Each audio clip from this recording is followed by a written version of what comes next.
Hi, Pickles. Well, this should be an interesting chit-chat because it's kind of like an alcoholic talking about bottles of wine and doing reviews. So this is an article that was in my local paper on Sunday, and it's about Americans are losing their appetite for cereal. And probably over a year ago, I did a video where all these fast food franchises were all coming up with the one-hand breakfast. You know, and you notice that with the croissant and the muffin and everything else. And so you can eat while on the go. And of course, having a bowl of cereal is not something that is easy to eat on the go. One, you'll have the bowl left over and the milk could spill and the spoon and all that kind of stuff. Whereas if you go and you get a breakfast sandwich, you can finish it and toss the thing that you held it in the bag and toss it when you get to work right into the trash. You don't have to remember, you don't have to have anybody harping at you. Where's my favorite bowl or to-go container? Please bring it back. And how come I don't have any spoons anymore? Right? Or what's the smell in this car? It smells really sour when the milk spills, when you have to slow down or something kind of funny. It's been interesting, and this talks about healthier choices when somebody goes out the door. It talks about the cost. It talks about the sugar. It talks about the consumers today in the United States, which is a hallelujah for me, wanting less processed foods and more real, wholesome foods to eat. And I know that for me, a grab and go would be an unflavored, full-fat Fage yogurt that you can buy in a 7-ounce little tub or something like that. And a lot of people just have fruit, and then there's always, the cheese stick. There's all kinds of things, a hard-boiled egg. You can do a lot of inventive things that don't take a lot of thinking or grains or sugar. But I thought that this was very interesting because the three big players are, of course, Kellogg's, Post, and General Mills. And so they've got to scamper as the tastes are changing, and a lot of families aren't spending $4 a box on their cereal that goes really fast in a growing family. And so they were saying that if the box is between $3 and $4 and the servings per box is 9 to 10, well, that's 30 or 40 cents per serving. But I know that where I used to work, one serving would be 2 to 3 servings like that are on the box, And it's not like they were taking a measuring cup. And if you measured out that 1 cup of some cereal, you'd go, what? That's a serving? And definitely add a couple more cups of it. So just my observation and experience. So they're also looking for higher proteins and higher fibers when it does come to cereals if they're having them. So I thought that this was interesting. It is a huge, huge business. It's down 17% from last year. Last year it was $12.7 billion, and this year it is $10.6 billion. So they are definitely looking on what they can do. And so critics for years have said some cereals are laced with too much sugar, like the likes of Kellogg's Honey Smacks and Post Golden Crisp. And I don't know if any of you are grain-free and or sugar-free like I am now. Did you have your favorites that like you'd be too embarrassed to say? Well, I was in love with Captain Crunch, and I'm sure that that's the highest sugar thing. And then as I thought I was weaning myself, I would go to Post, it's in here, Honey Bunches of Oats. I loved that one with the almonds.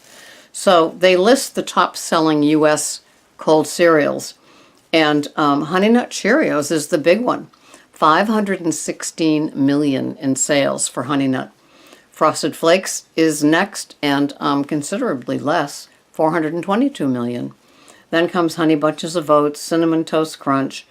Plain Cheerios is 322 million. Then comes Fruit Loops, Frosted Mini Wheats, Lucky Charms, and then the two that like an adult might have if they were still having cereal, Raisin Bran and Special K.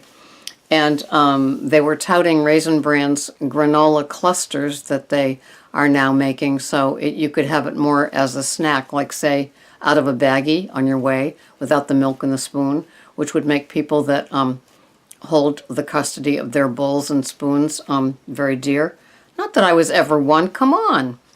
Now, they say that Tiny Toast, General Mills' first new cereal in 15 years, is generating some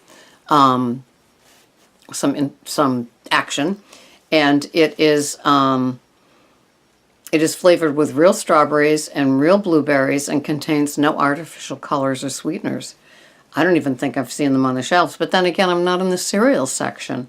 But I just thought this was very interesting because they're really trying to capture us. And then, so I know that Kellogg's and Post and General Mills are definitely getting into the protein bar, cereal bar, dessert bar, as I would call it, and to keep you still buying from them and to keep their profits up, because you can eat those with one hand, you can pack them, they're not going to spill, the car's not going to smell sour, and so on and so forth. And they compete heavily with the fast food industry, of course, with the one-hand egg sandwiches that are out now. And so, let's see, there was something else too. Page 2.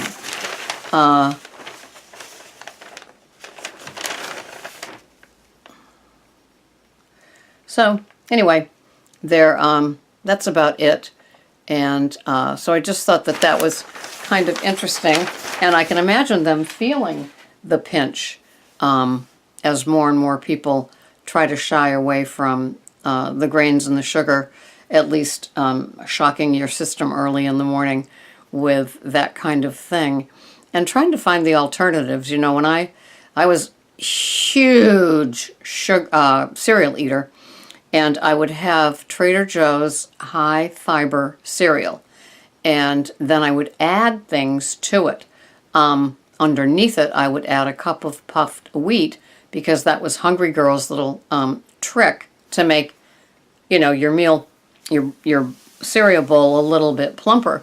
But then, of course, I'm Miss Piggy, so then I'd do a mixture of things like granola and Honey Nut Cheerios and more of the sweet, tasty little things. And then I'd put like a little scoop of that onto the brand cereal, and then onto the puffed wheat from Stop and Shop that had, I think, 50 calories in a cup.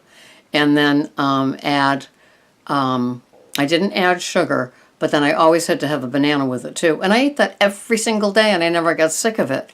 And so the first concession or change that I made was to go to almond milk or cashew milk, and gave up the cup of milk. I don't even know what kind of what grade or level of fat milk I was having when I had it. Isn't that funny? Wow. And so I gave that up, and then when I gave up the grains and sugar, there went all the high fiber, and I brought in boxes and boxes and boxes of kashi. Yeah, that was what I kind of put on top of the high fiber and the puffed wheat. A lot of kashi cereal, and I had boxes and boxes of it because I'd buy it on sale with coupons, blah blah, and into where I worked and just donated it. So it was tough getting that green bag and bringing all those bags of cereals into where I worked, but I did it because I was giving up grains. And then came the pasta clean out and the cracker clean out, and I just tossed the flour. I wasn't much of a baker at the end of my grain intake anyway. I'm a cook, but not a baker, if you know what I mean. So I do great dinners and soups and stews and entrees, but I didn't get into desserts or cookies or breads or anything, making them at home. So anyway, that was very interesting read on the cereal, coming from a person that doesn't eat cereal anymore.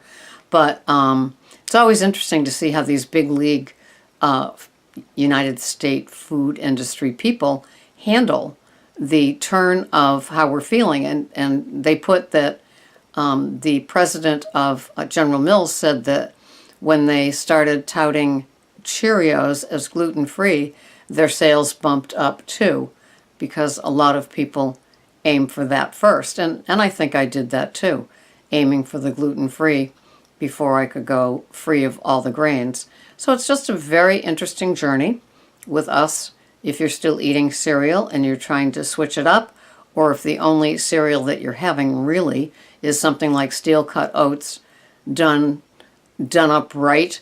And who knows? But I know that some people have steel-cut oats. Some people have sweet potatoes and whole potatoes and more than berries. You know, they allow their fruit, and they still have success with losing weight and kind of being low carb, high fat. They count their carbs, they do their macros, and so it all works. And it's whatever will float your boat and keep you happy and satiated, right? So, but for those of us that had to give up the cereals, that was just an interesting article. I wouldn't have known about the tiny toast. I might have to check it out. I like the idea of no artificial colors or sweeteners, and I like that they're kind of paying attention. It's good to know.